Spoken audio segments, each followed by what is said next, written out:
This mission sees us move to defend Starbase 1 during the Earth-Klingon War of 2257. But in reality, only starting as a Starfleet Discovery-era captain has you participate in the battle lore-wise.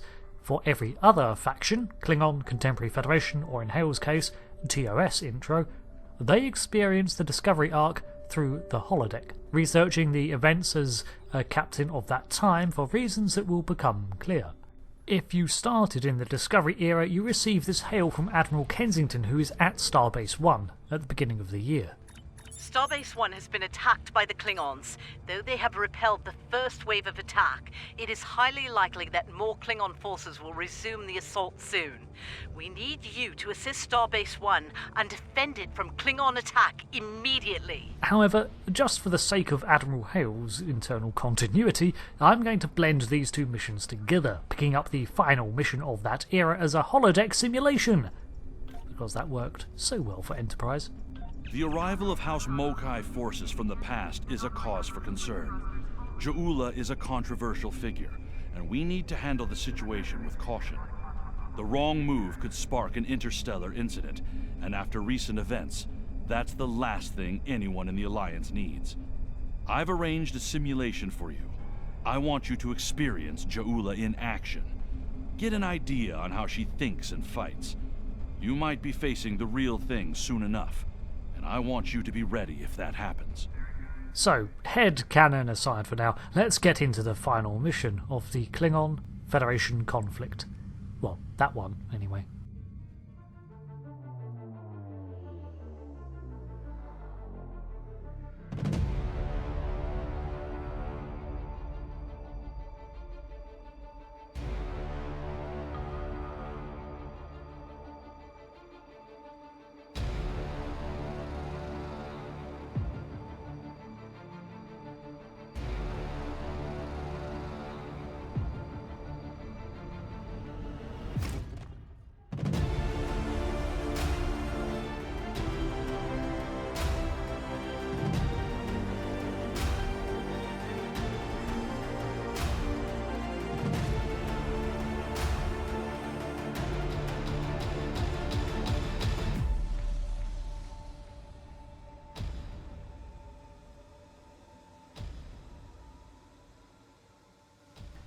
We graduated in 2256, just after the Battle of the Binary Stars, and for context, most of Season 1 of Discovery, around 6 months, has passed us by since the mission from Pryor's World.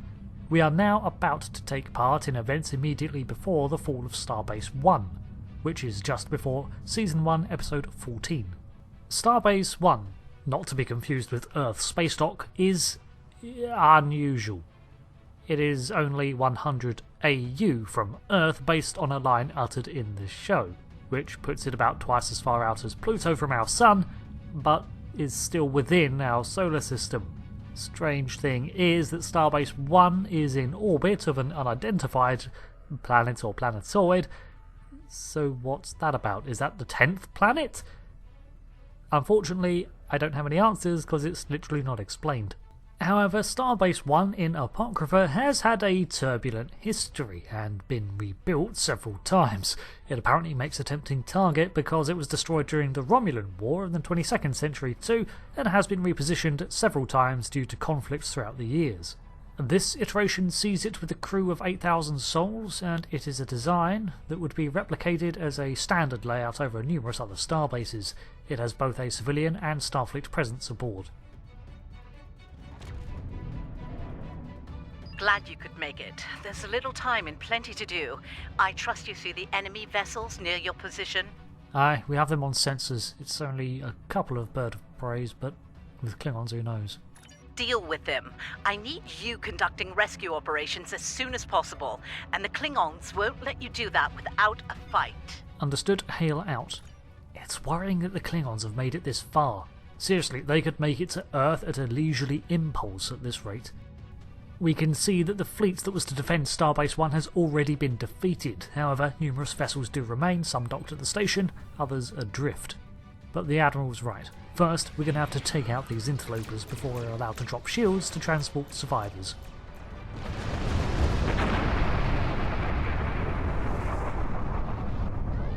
All right, that area's secure, for now. Let's make the most of the time we have. I need you to beam out any survivors on board the damaged Starfleet ships in your vicinity. Make it fast. The Klingons will send more ships, and soon. One more thing. The Klingons aren't above ambush tactics, using their blasted cloaking device to get the jump on you. Some of them might be lurking around, waiting for the chance to strike. The Klingons? Ambush? No. But she's right. We have 4 crippled ships here, 3 in dock that haven't been deployed, and 2 birds of prey are not enough to do that to a UFP starbase. My bet is there's still a small token force here, while they're awaiting reinforcements to resume the attack. All the vessels left here are Nimitz-class vessels, the first of which is the Churchill. The Churchill has been evacuated. Thanks. Well, so far no ambush. Let's continue with the evacuations. Cardiff evac complete.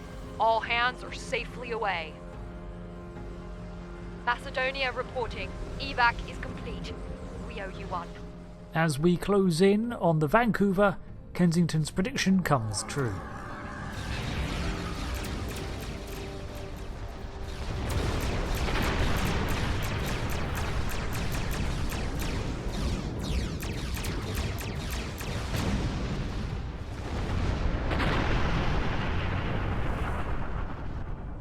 Klingons were a bit too eager to ambush us. They jumped us before we'd lowered our shields. Vancouver here. We're all clear. Many thanks. Nice work. Glad those Klingon cowards didn't get the better of you. Thank you, Admiral, although we've got a lot of injured here. I hate to ask this, but I have standing orders from Starfleet Command. I need you to scuttle those ships. Come again? But they're in pretty good nick. The Klingons have been scavenging everything they can to get their hands from wrecked Starfleet vessels. In the event we fail in our mission here, Command doesn't want the Klingons getting away with any critical resources. You have your orders. Understood. It's an understandable precaution, but I don't know. We're right at Earth's doorstep. If the Klingons want to waste some hours with some of our wrecks, why not let them? Unless these ships actually probably do have current info on Sol Systems fleet deployment. Yeah, maybe we should scuttle them. My Britishness won't let me fire on the Churchill. Someone else do it.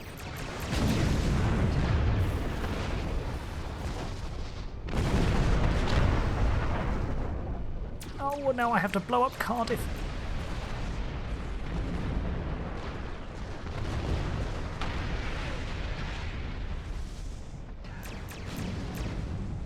And with that, we've destroyed as many Starfleet ships as we have Klingons.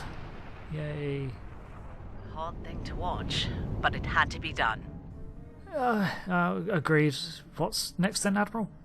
We need some critical supplies here. My chief engineer's sending you a list as we speak. Beam those supplies over with the personnel you rescued. After that, I need you on high alert, patrolling the area. The Klingons don't give up that easily. They'll be back. Understood. Hale out. So, we make our way to the station in order to beam over our rescues and some supplies. The other vessels here are Malachowski-class ships and are currently docked at the base. We learn that they are in for repairs, but whether that's due to the battle beforehand or they already were here is unclear. However, we then get a warning. 2 warp signatures are incoming, but fortunately, they're Starfleet.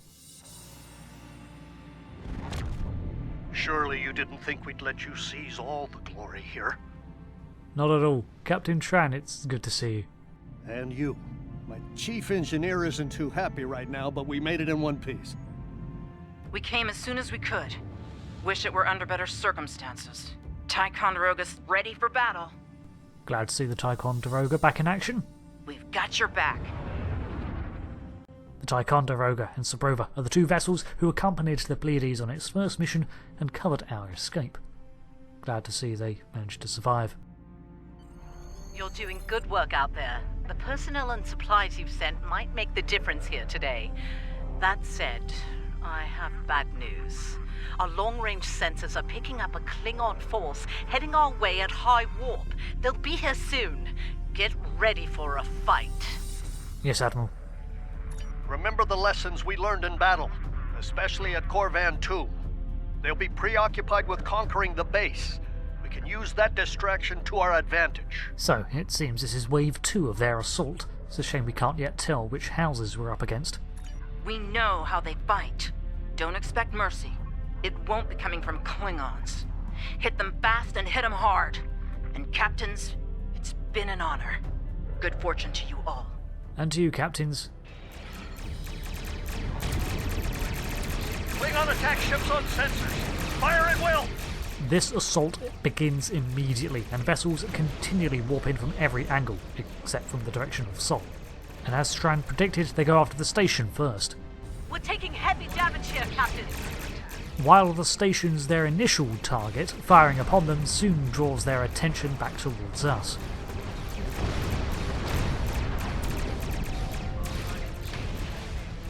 They're targeting the civilian habitat areas.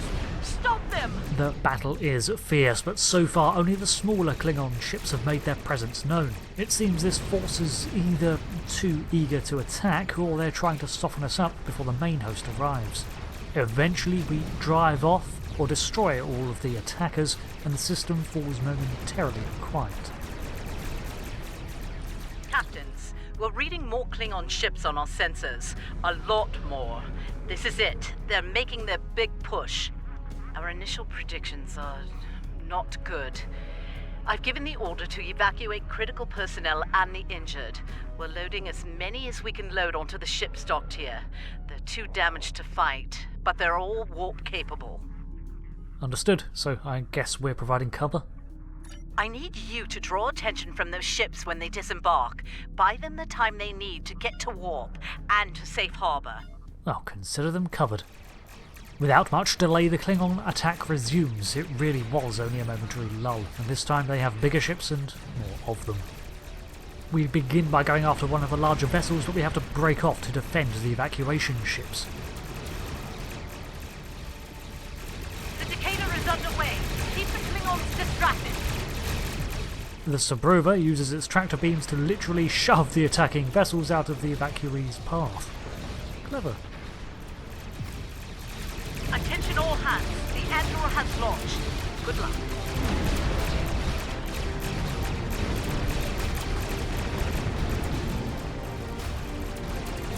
All ships, the Lafayette is underway. Keep those Klingons busy. The Roosevelt is on her way. Hold on just a little longer, people.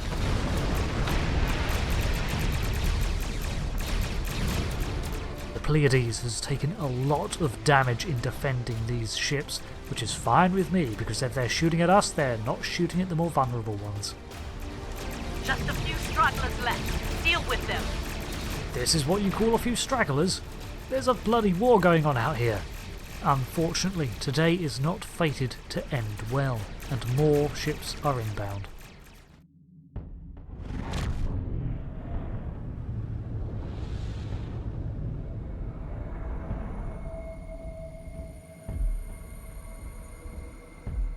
We recognise that ship. It's been hounding us every step of the way. Heads up. Looks like the Klingon flagship just dropped out of warp. That's the IKS Lucara, captained by Juula. She's of House Mokai. Sounds like you have some history with that ship. What can you tell us about... Wait, are you reading this? We're picking up some unusual energy spikes. Some new Klingon weapon, perhaps? I don't like this.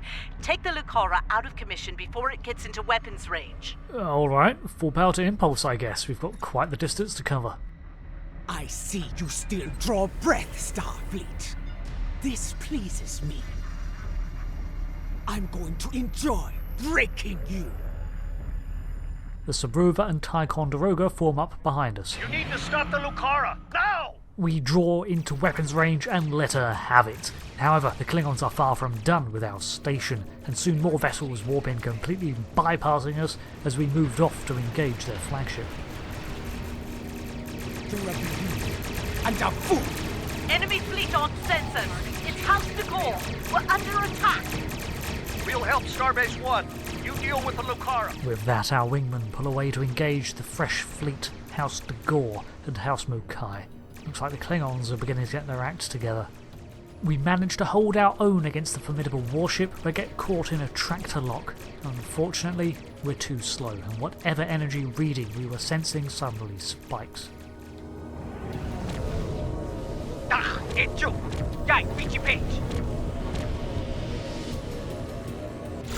Shields are down. All hands, repel boarders. I repeat, all hands.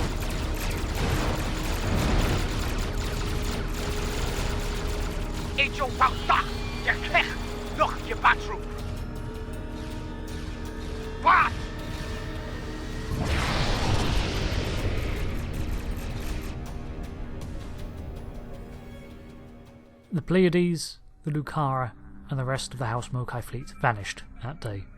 Until recently, we had no idea what happened to them, but it turns out that the stolen mycelial research data that they took from the Glen led to House Mokai whipping up some sort of weapon, one that obviously backfired on them and teleported them throughout time to the year 2411.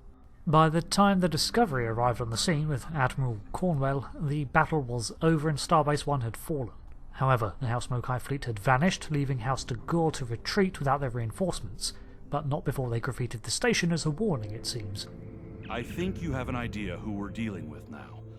Ja'ula was a dangerous opponent in the 23rd century, and it won't take her long to adapt to our time. House Mokai was eliminated in 2389 after a century-long blood feud. When Ja'ula learns about this, it won't be pretty. She might find any number of allies within the Empire with grudges to settle as well. Unchecked, it could lead to civil war. Starfleet Intelligence is working with our allies to find Ja'ula and stop her before things get out of hand. I'll be in touch when we know more. 2257 seems like a lifetime ago. As a Discovery-era captain, you would then be presented with this scene in a similar fashion to the one you get for completing the TOS introduction, and then the storylines mesh up with the 25th century counterpart.